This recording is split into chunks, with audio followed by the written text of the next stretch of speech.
इसमें एक स्पेशल तरह का मेटल इस्तेमाल होता है, इसे फिलर मेटल कहते हैं। ये फिलर मेटल कम हीट पर पिघलता है। जो मेन मेटल पार्ट्स तुम जोड़ रहे हो उनसे कम हीट पर। समझ लो ये सुपर स्ट्रॉन्ग मेटल वाला ग्लू है। ये टेक्निक बरसों से चली आ रही है, भरोसेमंद है। मेटल की दुनिया में ये असली वर्कहॉर्स है।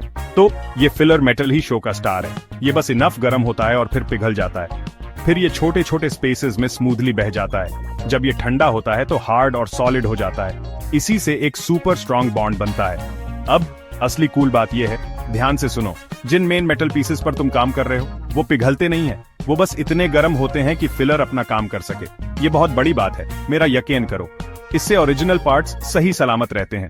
लोग अक्सर पूछते हैं, अरे माइक, क्या ये वेल्डिंग जैसा है?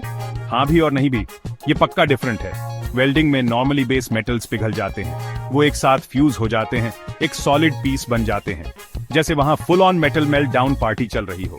दूसरी तरफ ब्रेजिंग एक बहुत स्ट्रॉन्ग हैंडशेक जैसा है।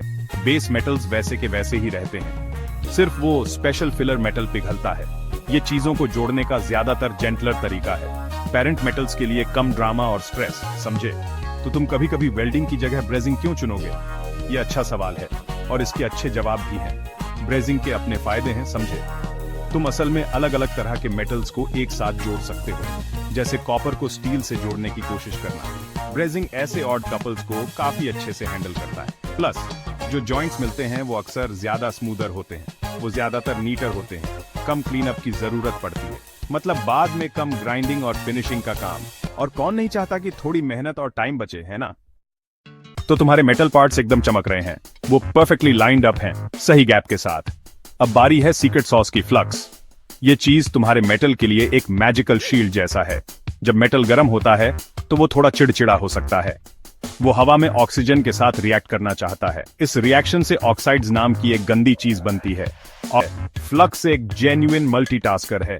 ये सिर्फ वहां सुंदर दिखता हुआ क्लीनिंग और प्रोटेक्टिंग नहीं करता, ये उस पिघले हुए फिलर मेटल को ठीक से फ्लो करने में भी एक्टिवली हेल्प करता है। ये फिलर को अच्छे से और इवनली फैलने के लिए मजबूर करता है। कुछ ऐसा जैसे पानी में सोप की एक बूंद डालने पर वो बेहतर फ्लो करता है। हमें उन बेस मेटल्स को ध्यान से गर्म करना है। याद रखो, उन्हें जॉइंट पर अच्छे से और इवनली हीट करना है। जॉइंट के आसपास का पूरा एरिया गर्म होना चाहिए। उसे इतना गर्म होना चाहिए कि फिलर मेटल पिघल जाए। लेकिन ये क्रूशियल पॉइंट याद रखना, हम मेन पार्ट्स को नहीं पिघला रहे हैं। वो मेरे दोस्तों वेल्डिंग होगी, ब्रेजिंग की आर्ट नहीं। हमें फिर से वो गोल्डीलॉक्स टेम्परेचर चाहिए, न ज्यादा गर्म न ज्यादा ठंडा, बस इतना परफेक्ट कि फिलर मेटल स्मूथली फ्लो कर सके। कंट्रोलेबल पार्ट्स को धीरे धीरे ठंडा होने देना इंपॉर्टेंट है। अगर हो सके तो पानी की बाल्टी से अचानक ठंडा नहीं करना।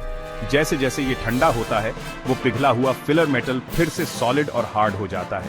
ये असरदार तरीके से सब कुछ एक साथ लॉक कर देता है, अच्छे से और टाइट। और बस ऐसे ही तुम्हें एक स्ट्रॉन्ग रिलायबल ब्रेस्ड जॉइंट मिल जाता है। जब ये पूरी तरह से ठंडा हो जाए तो तुम्हें इसे थोड़ा सा क्लीन अप करना पड़ सकता है। इसमें आमतौर पर बचे हुए फ्लक्स रेजिड्यू को हटाना शामिल है। और ये लो दोस्तों, साइंस का थोड़ा सा एक्शन। दो अलग अलग मेटल के पीसेस अब एक खुश स्ट्रॉन्ग फैमिली की तरह जुड़ गए हैं।